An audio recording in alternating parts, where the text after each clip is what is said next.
مسلمہ عقیدہ ہے کہ جو شخص بھی مسیح کے نام پر آئے گا وہ لازماً نبی اللہ ہوگا. پرانا آئے گا یا نیا آئے گا یہ ایک الگ بحث ہے. اور تمہارے اپنے ماننے والے، تمہارے اپنے مفکرین یہ بھی لکھ چکے ہیں کہ ہوگا یقیناً نبی اللہ، اور پرانا نہیں ہوگا، بدن آخر سے ہوگا یا دوسرا شخص ظہور کرے گا، اور مہدی اور عیسیٰ دو الگ الگ وجود نہیں ہوں گے. بس جہاں تک جماعت احمدیہ کا تعلق ہے یہ مسئلہ اتنا واضح، اتنا قطعی، قرآن اور حدیث کی روشنی میں ایسا ثابت شدہ کہ روز روشن کی طرح واضح اور کھلا کھلا ہے. کوئی بھی اس میں شک کی گنجائش نہیں، کوئی اندھیرا نہیں ہے اس کے اوپر. اور 100 سال سے تم ہم سے جھگڑے کر رہے ہو، اور 100 سال سے یک طرفہ جماعت کے اوپر ظلم پر ظلم کرتے چلے جا رہے ہو، اور آج بھی ان ظلموں سے باز نہیں آ رہے. ابھی آج ہی سندھ سے ایک اور اطلاع ملی ہے کہ پہلے سکھر کے امیر کے اوپر حملہ کیا گیا تھا، ان کو زخمی کیا گیا، اس سے پہلے وہاں ایک شہید کر دیے گئے تھے. اب نواب شاہ کے امیر کو آج صبح 11 بجے شہید کر دیا گیا. کیا اس طرح یہ مسئلے طے ہوں گے؟ ایک احمدی شہید کرو گے، 2 کرو گے، 4 کرو گے، 1000 کرو گے، جتنے چاہو شہید کرتے چلے جاؤ. ہم تو یہ جانتے ہیں کہ خدا تعالیٰ انہیں زندہ ہی قرار دیتا ہے اور زندہ ہی قرار دیتا رہے گا. تمہیں توفیق نہیں ہے کہ جسے خدا زندہ کرے تم اس کو مار سکو. ہاں، جسے خدا نے مار دیا ہے اس کو زندہ کرنے کی کوشش کر رہے ہو. تم اس بات میں بھی ناکام رہے ہو، اس میں بھی ناکام رہو گے، اور کبھی عیسیٰ کو زندہ نہیں کر سکو گے. اگر جماعت کو مارنا ہے تو 10 یا 100 یا 1000 آدمیوں کو مارنے سے جماعت نہیں مرے گی. ایک آدمی کو زندہ کر کے دکھا دو، ساری جماعت مر جاتی ہے. اور وہ حضرت عیسیٰ علیہ السلام. اتنا لمبا جھگڑا ہو گیا، 100 سال ہو گئے، دنیا کہیں سے کہیں پہنچ گئی، اور آج سے 100 سال پہلے، اس سے بھی پہلے سے تمہارے علماء یہ کہتے ہیں کہ تم بالکل تباہ حال ہو چکے ہو، اسلام کا نام و نشان تمہیں باقی نہیں رہا. تو عیسیٰ بیٹھے کر کیا رہے ہیں اوپر سے؟ اوپر اترتے کیوں نہیں؟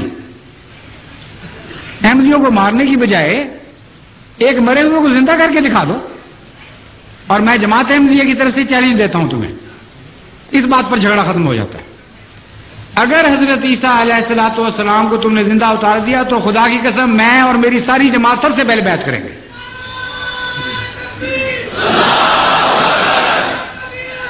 سب سے اول بیعت کریں گے. ہم پرانے عقیدوں سے توبہ کر لیں گے،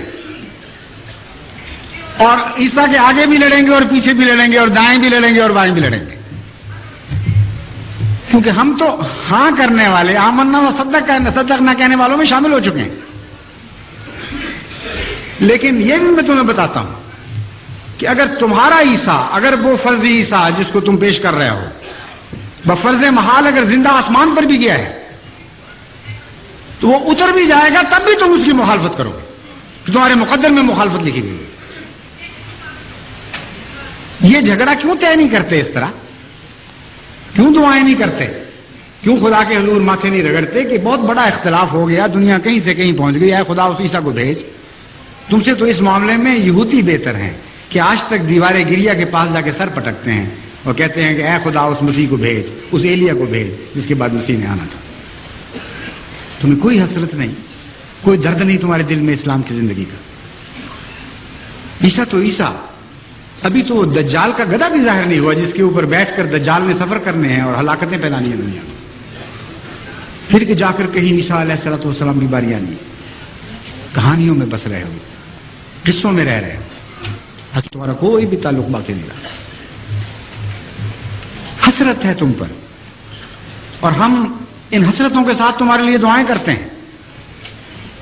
میں اس خدا کی عزت و جلال کی قسم کھا کے کہتا ہوں جس کے ہاتھ میں میری جان اور تمام احمدیوں کی جان ہے